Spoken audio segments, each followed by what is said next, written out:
আলু লেগেও লাভ নাই। আলু পাওয়ার পর শুকরিয়া করে না, ওসর দেয় না, গরিবক দেয় না, ভিক্ষুককে দেয় না, কোনো ধর্মের কাজে ব্যয় করে না। নিয়ে দেখলি কোল্ড স্টোরে থয় বস্তা শুদ্ধা আলু, কোল্ড স্টোর থেকে আলু আলা পলে যায়, দাম নাই তোলে কে? কতক্ষণ টাকা? গরিব মানুষ চালে কয় কোদালের কোপ লাগা লাগিয়েছে ওগুলো দে, মাদ্রাসারা গেলে কয় ঘুগরি স্যাত করছে ওগুলো দে। আর ভালো ভালো নিয়ে যা সাবানপুর নাম দেওয়া কোল্ড স্টোরের থুয়ে মনে করে 350 বস্তা, আল্লাহ করছে 50 টাকাও দাম পাবো না। কথা কনে রে, মাথা নষ্ট হয়ে গেল বাড়ি। হ্যাঁ, আল্লাহ আগে খুশি করা লাগবে, তারপরে নবী, তারপরে ধর্মের কথা। কি ডাক্তার সাহেব? এর ডাক্তার যে সমস্ত কথা বলছেন, কথা ভালোই লাগলো। পরবর্তীতে প্রোগ্রামে আসিচ্ছি আমি। কতক্ষণ আমার থেকে বক্তৃতা করে নিলে আপনাকে ফিডব্যাক, রিপ্লাই, প্রতি উত্তর দিতে হবে। আমি মরা মানুষের কাছে বক্তৃতা করতে পারি না। আপনি চুপ করে ধন্দা মারে থাকবেন। বাংলাদেশের সব ভালো, কিন্তু যারা ওয়াজ শোনে এরা আল্লাহর পক্ষ নেয় না, কোরআনেরও পক্ষ নেয় না। এই রহিম ভাই বুড়া মানুষটা যে গান করলো, আপনাকে ইমানে যদি চাপ থাকতো, প্রতিটা বাক্যে বাক্যে আপনাকে হাত তুলে বলা লাগতো ঠিক, কিন্তু আপনি কননি কার ভয়ে? নেতা গুদো হয়ে যাবে এবার, সব নেতা গুদো হবে এবার।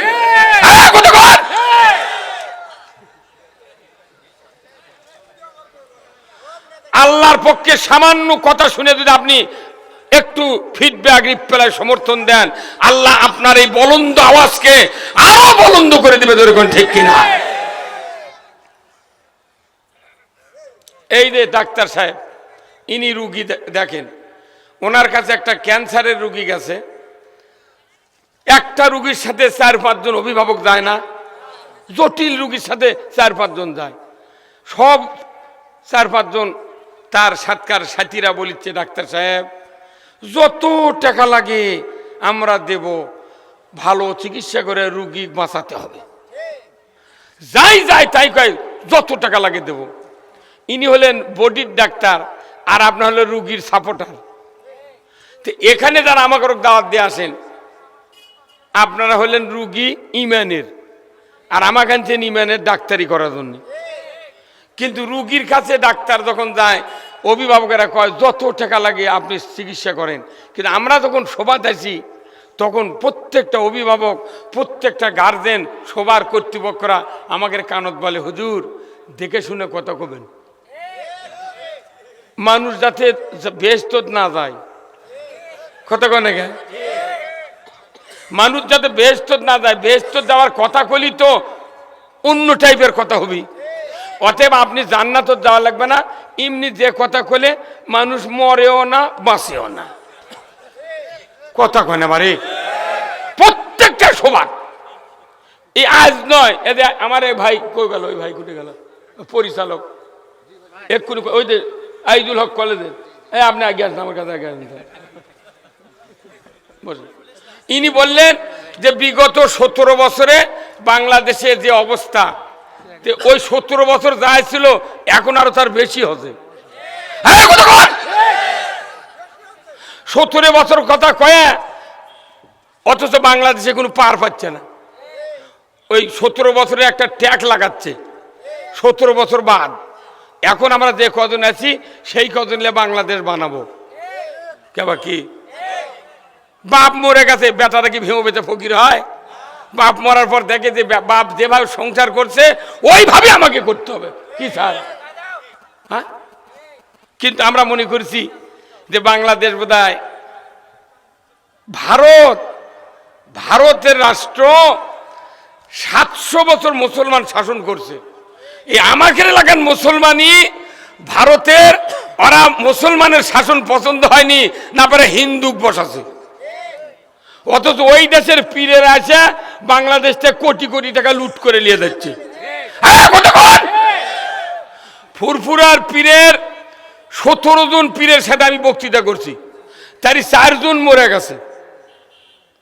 আমরা ভারত 20 কোটি মুসলমান, আর ভারতের 20 কোটি আর বাংলাদেশের হলো 20 কোটি, কত হয়?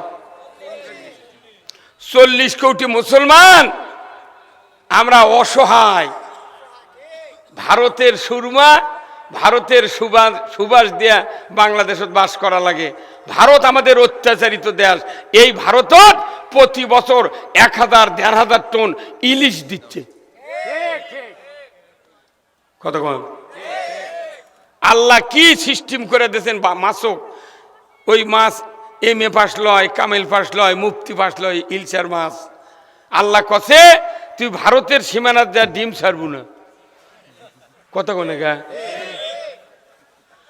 বেড়া নাই, পান নাই, নেট নাই, ভারতের সীমানার একটা ইলিশ মাছ পোনা ছাড়ে না। তাহলে এটা কি কম নিয়ামত? বাংলাদেশে যত মাছ আছে সব মাছের মধ্যে সুদ আছে। কারণ ওই যারা ফিশ চাষ করে তারা ওই ফিড লেয়, সিসি লোন করে ফিডের ব্যবসা করে। ওই ফ্যাক্টরি করছে সিসি লোন দিয়ে।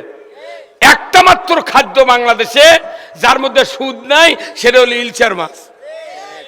কোন ফিড খেলার লাগে না, পাহারা দেওয়া লাগে না, কোনো চুরি হয় না, কিছু হয় না। বাংলাদেশের একটা প্রাকৃতিক একটা সম্পদ, যেটা আল্লাহ নিজে হাতে দিয়েছে, সেটা আমরা খাবার পারি না। বাংলাদেশে 87% মুসলমান জাটকা খায়। কতদিন আগে যশোর ওই ফ্রিজত তুলে থতে এত বড় বড় জাটকা, কাঁটার মধ্যে মাছ ডাবে গেছে। আর আমাকে দেশত নিয়ে এসে কয় পচলে স্বাদ লাগে। কি চোর চারটাল দেখো দাদা, বদমাইশ কোথাকার। পৃথিবীর গবেষণায় পৃথিবীর একটা কি কয়, ওই আপনার এটা আদমশুমারি কি হয়, পৃথিবীর একটা আদমশুমারিতে বোঝা গেছে, রাষ্ট্র শুমারিতে, যে পৃথিবীর মধ্যে এখন সবচেয়ে নিরাপত্তার দেশ হলো জাপান। জাপান একটা খ্রিস্টানের দেশ, অথচ ওটি আল্লাহর আইনের সব আইন আছে। ওখানে জেনা নাই, মাদক নাই, কিচ্ছু নাই। এতে স্যার বললেন মাদক আমাকে দায়িত্ব নেয় মাদক বন্ধ করা। মাদক বন্ধ করি সরকার।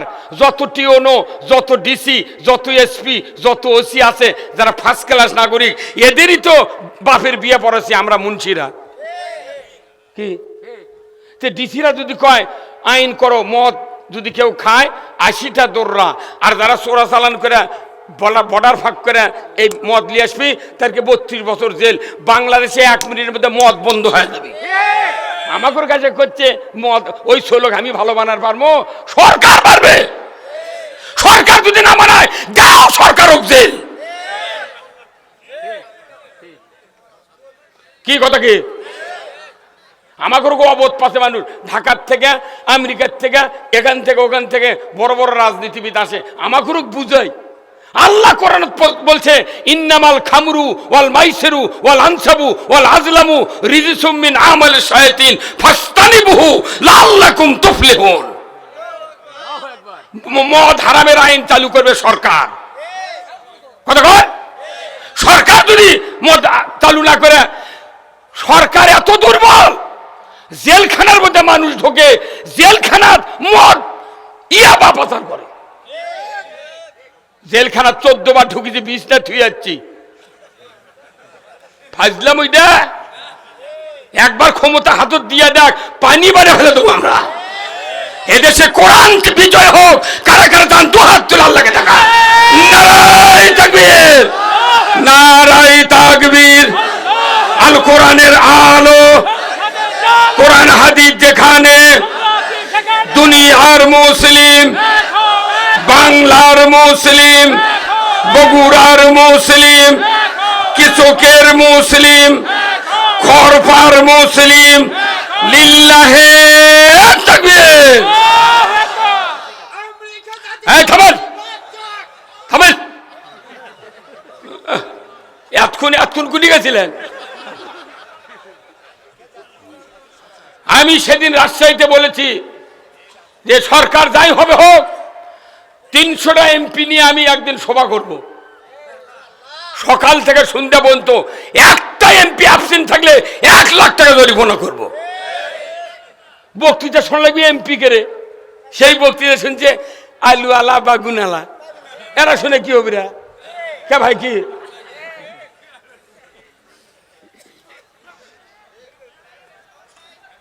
সাউন্ড কাল মাদানি সময় হবি।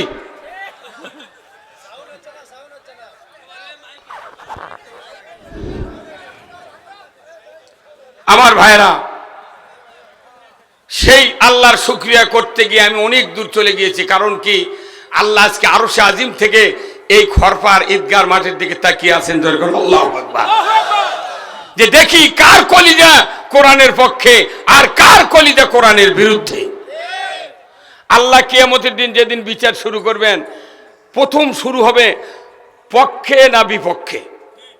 কতক্ষণ আমরা মনে করছি উঠেই বোধহয় কবি নিকি মাপুদ, আর 6 ধারা নিকি ওর 10-এর পাপ, অত সোজা নয়। আল্লাহ দেখবে এ পৃথিবীর হায়াতে কার পক্ষে ছিল, আল্লাহর পক্ষে না আল্লাহর বিপক্ষে। এটার থেকে 1 নম্বর বিচার শুরু হবে।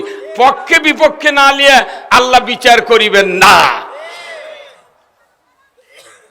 কথা কোরআনের হবে কি? কোরআন ছাড়া পৃথিবীতে শান্তি নাই, আখেরাতে মুক্তি নাই। কেউ যদি কোনো পথ দেখাবার পারে, তার হাতে মুরিদ লিয়া কাল থেকে বক্তৃতা বন্ধ করে ওরই পাওতে আলদম আমি বেদার হলেন। আসুন আমরা দরুদ সালাম পাঠ করছি সেই নবীর প্রতি যিনি পৃথিবীর শ্রেষ্ঠ স্বামী। জোরে কোন ঠিক? তিনি হলেন পৃথিবীর শ্রেষ্ঠ বাবা, শ্রেষ্ঠ নানা, শ্রেষ্ঠ যোদ্ধা, শ্রেষ্ঠ সেনাপতি, শ্রেষ্ঠ ইমাম। উনি ছিলেন সফল একজন রাষ্ট্রনায়ক। অস্বীকার করবেন? রসুল 10 বছর এই কোরআন দিয়া পৃথিবী শাসন করেছেন। পৃথিবীর 12.5 লক্ষ বর্গমাইল শাসন করেছেন রসুল মসজিদে নববীর মেম্বারে বসে কোরআন দিয়ে। এটা আপনারা কি জানেন? কথা করেন না? নবী কি দিয়ে কোরআন, কি দিয়ে দেশ চালাছেন? সবাই বলেন কি দিয়ে? যদি দুনিয়ার কোনো মানুষ 1 কোটি বছর হায়াত পায় আর তার বাড়ি ঘর যদি হয় কাবা ঘরের সাথে, সে যদি রসুলের নেতৃত্ব শাসন মেনে না নিতে পারে, এর জীবনের কোনো ইবাদত কবুল হবে না। আগে নেওয়া লাগবে পক্ষ আল্লাহর, তারপর রসুলের শাসন নেতৃত্ব মেনে নিতে হবে। তাহলে আপনার জন্য জান্নাতের দরজা ওপেন। আর যদি মানে নিতে না পারেন, 7 দি ডোর, দরজা বন্ধ। এখন পক্ষে বিপক্ষের উপর বিচার হবে। কোরআন আল্লাহ পক্ষে আর বিপক্ষের কথা নাযিল করেছেন। সুদ হলো আল্লাহর বিপক্ষে, যাকাত হলো পক্ষে। আমাদের দেশে সুদ আছে? আছে না? তাহলে আমরা আল্লাহর বিপক্ষে গেছি। কতক্ষণ এই 4 তালা টুই মারতে লাভ কি? পাঞ্জি গাঁদতে লাভ কি? চাপা মারলে হবে না।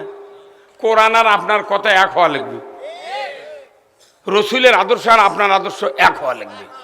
মরবেন, জান্নাতে যাবেন। আল্লাহ রসুল বলছেন মৃত্যু এমন একটা জিনিস, উপরে দুনিয়া, মৃত্যু হয় যখন দরজা দিয়া কবর ঢুকবেন, ওই পার দেওয়া জান্নাত।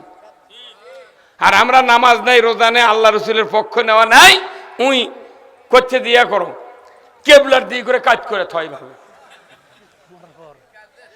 আচ্ছা, যে লোকটা নামাজ পড়েনি, রোজা করেনি, আল্লাহ রসুল ইসলাম মানেনি, এক কাজ করে সিমিট দিয়েও ঢালাই দিতে হয়, ই কি থাকবে? আল্লাহ জানে যে মুনকার নকির কষ্ট দেওয়া যাবে না। কারণ যারা আল্লাহর পক্ষের লোক, নামাজের পক্ষে, রসুলের আদর্শের পক্ষে, তারকেও কেবলা দিক করে থুলো। আল্লাহ কয়েন মুনকার নকির আসা পর্যন্ত ই কেবলার দিকে হয়ে থাকবি। ফেরেশতা ঢুকে তাদের বোঝে ই আল্লাহর পক্ষের লোক। আর যাই নামাজ পড়েনি, আল্লাহ রসুলের পক্ষে লাইনি, রসুলের আদর্শ মানেনি, এক যদি জিবরাইলও জানা কোথায় করে কব্বর থয়, দাফন করার পর আল্লাহ ফেরেশতা দেয় মানুষ পূব দিক করে থয়। ফেরেশতা এসে যাতে বোঝে ই ওই কায়দার বান্দা, কোনো টেনশন নাই। মানে না, যতই কাজ করে ঠোকা দেওয়া থাও না, লাভ হবে না, আপনার পক্ষের উপর বিচার হবে। সেই রসুলের প্রতি সবাই পড়ি সাল্লাল্লাহু। আচ্ছা, রসুল ছিলেন সফল স্বামী, আমরা কি সফল স্বামী হচ্ছি? এদেশের 72 বছরের বুড়ারও মোহরানা বাকি আছে। আর এদেশের যত মুন্সি আছে এরা মিথ্যা কথা কয়ে বিয়ে পড়ায়। বলি চৌমুখের ছেলে অমুক, এত টাকা দেনমর, এত নগদ, এত বাকি চাহিদা মাত্র দিতে বাধ্য থাকিবে, এই অঙ্গীকারে তোমাকে শাদী করতে এসেছে, তুমি তাহাকে স্বামিত্বে কবুল করো। উকিল কি চাপ দেয়, করো। কি ডাক্তার? তাহলে ওই মেয়ে কি বোঝেনি? একটা মূর্খ মানুষ হলে তো নগদ বাকি বোঝে, কে ভাই বোঝে না? তা উই দেখলো 3 লাখ টাকা মোহরানা, 30,000 নগদ, 2,70,000 বাকি। তুই পাগলি খেয়ে কবুল করলু? তোর তো কোয়া লাগবে না আমি বাকি কবুল করব না। তাহলে ওই বরের পালসার মিস, আর দুপুরে ভাতও মিস। হ্যাঁ কথা কয়। এই খরপার এই এলাকার কৃষক ইউনিয়নে যদি 10টা বিয়ের মেয়ে যদি সব বড় কি বলে যে না আমি নগদ ছাড়া বাকি কবুল বলবো না, 11 নম্বর বর যায় এসপি, তাই বাপক কবি আব্বা 2 শতক জায়গা বেচে আগে পকেটের টাকা দে, টাকা নগদ লিয়ে যা বিয়ে কর্ম, তাছাড়া অপমান হওয়া যাবে না। আর এই মুন্সিরা করছে কি, টাকার লোভে বর দোজগত যাক, মিয়া দোজগত যাক, উই খালি বিয়ে পড়ানোর টাকা লিয়া উই চলে গেছে, মৃত্যু পর্যন্ত শোধ করেনি। বিয়ার ফরজ হলো 2টা, একটা হলো 1 নম্বরই মোহরানা শোধ, 2 নম্বর হলো ইজাব কবুল। এই 2 ফরজের মধ্যে খালি কবুল আলহামদুলিল্লাহ চালু আছে, আর একটা মোহরানা চালু নাই। মিয়ার বাপ আবার চালাক, যদি 3 লাখ টাকা মোহরানা না বান্ধে গ্রামের মানুষ কবি, তাহলে তার জামাই গরিব মানুষ। বাংলাদেশে এটা মোহরানা লয়, এটা হলো সিকিউরিটি। ও বেশি টাকা বান্ধে কাবু করে আঁকিচ্ছে, যদি ছাড়িয়ে দিস ওই টাকা ফেরত দিয়ে ছেড়ে দেবো। তাহলে যে মেয়েটা কবুল বললো বাকি থুয়ে, আর কি বিবেক নাই? ওর বাপের কি বিবেক নাই ওই মেয়েটার? আচ্ছা, ওই মেয়ের বাপ বাকি বিটিক বিয়ে দিচ্ছে, কোনো আপত্তি করে না। আচ্ছা, এই মেয়ের বাপ যে কুরবানি হাটত, ওই কৃষকের হাটে একটা গরু লিয়ে 1.5 লাখ টাকা দাম করছে, গরুওয়ালা বলতেছে ভাই 50 টাকা তোমাকে 50,000 দেবো, যখন তোমার টাকা লাগবে তখন 1 লাখ টাকা আমার বাড়ির থেকে আনো। ওই মেয়ের বাবা গরু বাকি দিবে, একটা খাসি বাকি দিবে, একটা ভেড়া। তুই গরু ভেড়া খাসি বাকি দিলু না? তুই আমার একটা মেয়ে মানুষ, জান্নাতি নিয়ামত, একটা যুবতী মহিলা, মানুষের জীবন যৌবন দাম্পত্য জীবন সংসার সন্তান দান সকল কিছু দিয়ে এমনভাবে একটা পরিবেশ আল্লাহ সৃষ্টি করেন যে জীবনের যে স্ত্রীকে মানুষ বেশি ভালোবাসে, এমন একটা স্ত্রী জান্নাতি নিয়ামত। তুই গরু বাকি দিলু না, তুই ভেড়া বাকি দিলু না, খাসি বাকি দিলু না, তুই আমার একটা 18 বছরের কলিজার টুকরে সন্তান তুই বাকি দিলু কেরা? তাহলে বড় বাটপারে মেয়ের বাপ না। ও আজ এই পরিবারের থেকে শুরু হওয়া লাগবি। আর এই মোহরানা যে ফরজ, সৌদি সরকার মোহরানা ফরজ করছে আইনের মাধ্যমে, যদি মোহরানা পরিশোধ করার টাকা যতদিন তুমি গোছাতে না পারবে তোমার বিয়ে নেই। আর এটি বাংলাদেশে মোহরানা লাগে না, বাকি হালটি গরুর লেখান লিয়ে আসে, ইচ্ছা হলে ছাড়িয়ে দিবি, ইচ্ছা হলে ভাত দিবি, কারণ ওটা তো কেনা লাগেনি। কথা কয় না রে।